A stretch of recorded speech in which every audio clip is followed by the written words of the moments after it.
Eldama Ravine Sub-County's private hospital offering hope amid health workers' strike in Baringo County. We do not turn away any patient. The fact that they come without a shilling means they are desperate, says Fr Francis Mugo, the administrator of Mercy Mission Hospital in Eldama Ravine Town. The silence from Baringo County government concerning the go-slow by medical personnel in the public hospitals since 7th of September is loud and deafening. A spot check in the various private health facilities, including Eldama Ravine Nursing Home and Mercy Mission Hospital, has exposed the desperation and anguish patients and their loved ones are going through. Among the patients seeking medication here come from as far as Sibilo in Baringo North Sub County, about 100 kilometers away from Eldama Ravine.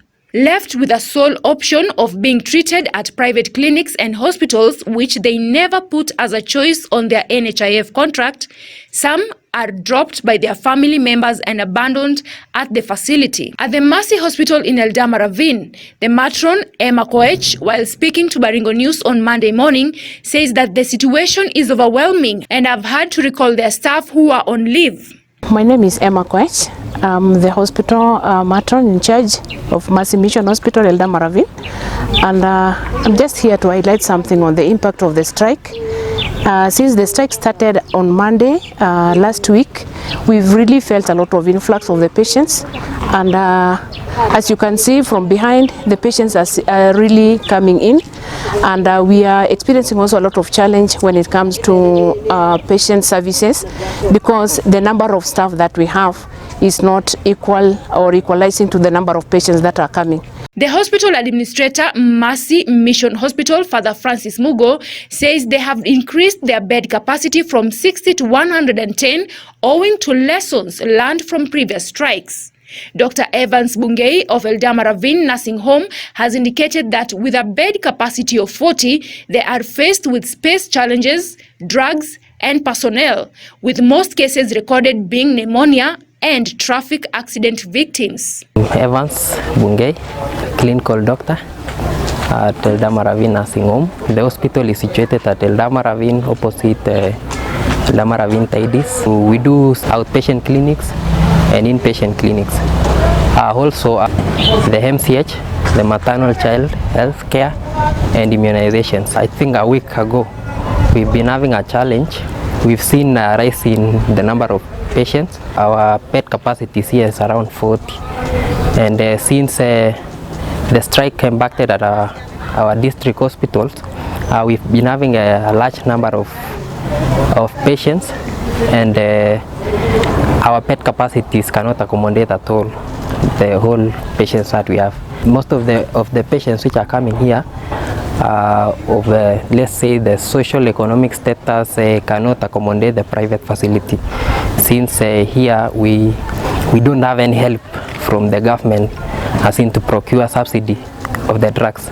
So we buy drugs at high cost, and when we have those patients which at the end of the day they need to be waived, so you see it's a challenge to the hospital. We can't manage to procure a certain number of drugs. Mugo says through working harmoniously with Eldama Ravine Sub-County Hospital, they have been able to be given some drugs, though their financial muscle is a major challenge. We are happy that this time around we are having Linda Mama for the mamas in maternity. They come in and go out free of charge. They don't pay their cash, but Linda Mama is able to cover their bills. So we thank the NHIF, and we also appeal for the NHIF that the bills, let them pay in time, so that at least even the staff are able to be paid in time. The bills are also able to be settled in time, so that at least the smooth running of the hospital is enabled.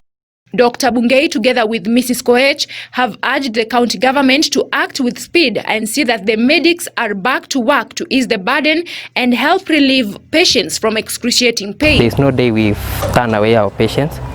We are doing all what we could able to do to see each and everyone who has come to this facility that we've attended to.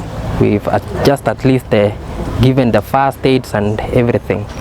At the end of the day, he or she will go home knowing that they have been attended to. The strike which is ongoing is affecting the society negatively. So I would urge the government of Baringo, the national government, to intervene to the situation so that we cannot labor on this society at cost. But now I'm appealing directly to the governor. Please, our governor, hear the paramedics cry. They have really been crying, and these things, kindly address them as soon as possible so that at least the patient will stop suffering.